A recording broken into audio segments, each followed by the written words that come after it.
The core of our job market problem right now in tech is that we have predicated all of tech for 40 or 50 years on the idea that knowledge is something that is hard to gain, and it's not anymore. Knowledge is easy to gain. And I want to take a minute to step back to look at how we've architected our entire job career ladder, job structure, our whole focus as an industry on how we develop talent. Look at how we've done it before, and then look at what needs to shift. So this is a strategic conversation about why tech jobs are hard right now and what we can do to prepare for a world where it's going to fundamentally shift. So let's look first at what the previous state was before ChatGPT hit the scene. For a long time, as long as I've had my career, just about, for anyone else who's a graybeard in tech, we've had a fundamental bifurcation in tech. There's two categories. There's technical roles and there's non-technical roles. Those are predicated on knowledge gain and the difficulty of knowledge gain in technical roles. For years and years and years and years, being a software development engineer virtually required a computer science degree. Certainly did when I was coming through college in the early 2000s. And if you are getting a CS degree, you are going to be guaranteed a software development engineering job. That was the implicit promise. That was the promise when I was in college. It was the promise for decades afterward and decades before. Like even back in the 90s and the 80s, if you got a CS degree, you were headed to a technical role of some kind because it was all hand done. Like the knowledge had to be acquired by hand. You had to read Hamming. You had to read textbooks. You had to actually write code by hand. You had to learn how functions worked. You had to learn how to code a program that was reliable. You had to learn how to design technical systems, all of that stuff, right? You get the idea.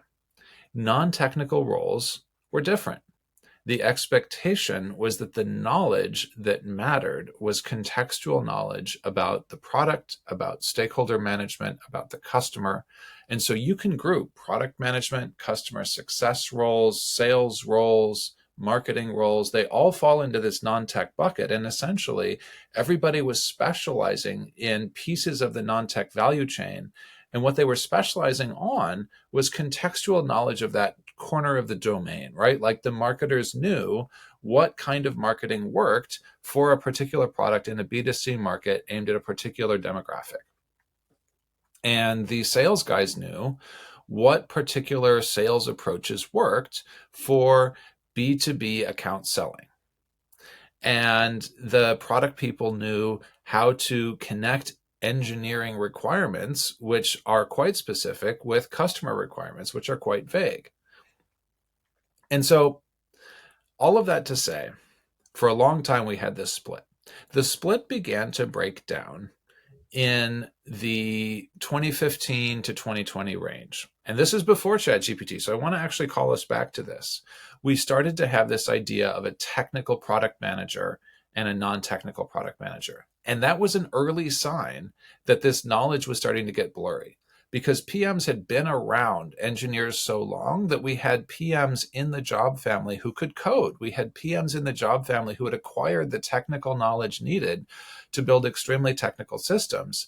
And we needed them to, because the systems we were building at that point were built by hand. There wasn't really an AI that was helping us build them, but they were extremely technical and extremely complex. If you were driving personalization at Netflix, it's a very technical role, and you had to be a technical PM to do it successfully. And so as our technical systems got more complex in the 2010s, we had to have more technical product managers to make that work.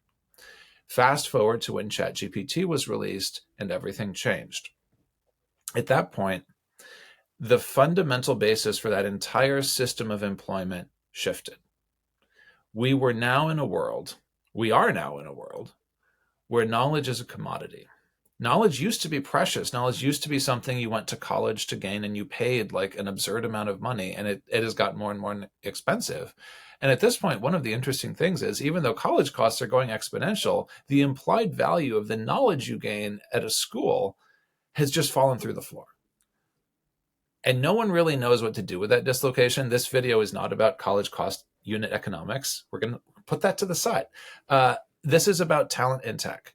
And when knowledge gets commoditized, what it means is the fundamental dichotomy between tech and non-tech roles disappears. Like, I will have people tell me, Nate, I'm not a technical person. And I will say, I don't care, because you can have your best friend ChatGPT make you a technical person in 30 seconds. Like, there is almost no point now, for example, in saying we want a technical PM who can write SQL and Python, because every PM can write SQL and Python. Now, can they write it efficiently? Increasingly, yes, because with proper prompting, you can get efficient SQL and efficient Python out of any LLM. It's not even a specific LLM anymore. ChatGPT can do it. Sonic can do it. Like, it's just become commoditized. And that's kind of my point. You have a breakdown of technical and non-technical skill sets. And that means that the job creation ladder and the way we do talent up leveling over time has changed, because all of that was predicated on knowledge gain. So if you think about the old way, you would go to college, you would get your degree, maybe it was CS, maybe it was something else, and then you would get an entry-level role. And the point of the entry-level role was to take all of this knowledge you had and basically show you how to apply it in the real world. How do you write real life programs if you're an engineer? How do you do real life program management or task management or CS if you are coming into an entry level role on the non-tech side? And the idea was, by gaining this knowledge of real world applications, you would then be able to acquire enough experience and show you could solve problems in the real world enough to eventually earn a promotion. And the problem now is that you don't really have any incentive to have those early rungs on the ladder in the organization. ChatGPT can do a lot of them. And so one of the things I've seen persistently is, what happens to people who are early career? What happens to people trying to break into tech? What happens to people who are just coming out of university? How do they progress? And I think that the key is understanding that we are no longer in an economy where knowledge is difficult to get. And we're now in a world where showing that you can solve problems correctly is the new standard. And we're still figuring out what that looks like as far as how resumes will change, how applications will change. It's early. But fundamentally, as an employer, what people are looking for at the beginning of a career is, show me that you can solve problems correctly in roughly this domain, and show me that you've been able to deliver a little bit of impact there. It's still a world where we recognize that you need more experience to deliver more impact. But if you can come in and you can say, I am already working in the B2B marketing space, and this is what I've already delivered on my own on the side. Here's a working piece of code that I put together with ChatGPT, and I got it up and running, and look what I've solved for some marketers. I'm making all of this up, by the way, but you get the idea. It's not that everything has to be code generation and code portfolios. I'm not trying to say that. I'm trying to say that the focus from an employer is going to be on whether they can see that you can correctly solve problems, because they know you can get the knowledge either way. And so it's about your judgment. It's not about the knowledge that you have and have brought to the table. Our application systems haven't caught up with that. But I think that that also is a note of encouragement for us, because I don't see a world where we don't need people with good judgment to solve problems. I do see a world where people who assume that knowledge is still the coin of the realm, right, the currency we work in, they're going to be in trouble, because knowledge isn't hard anymore. Knowledge is easy. It's about how you apply it that matters.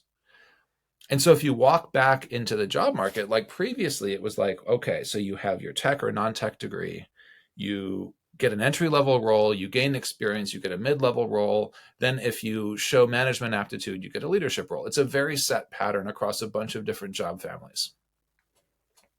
Now, I suspect it's going to look different. I think it's going to be, show you can solve problems at the task level, show you can solve problems correctly at the feature level, so show you can solve problems correctly at the product level, and finally, show you can solve problems correctly at the business level. That's going to be what people judge on. And I think that one of the core questions, if you're coming into tech, is, how are you showing you can solve problems? At what level are you operating at? And how aggressive are you about scaling up and making sure that knowledge isn't a blocker, because it doesn't have to be anymore. You don't have to be blocked. I saw a role just yesterday that was deliberately hiring for someone who would literally be a business in a box. Like, this person would be product, this person would be development, this person would be marketing, this person would be sales. And they were operating within a larger platform. They're not a founder, but they were taking this product end to end from idea to driving sales by themselves. I think we're going to see more roles like that. And so my question for you is, what kind of problems can you demonstrate that you've solved? I'll leave it there.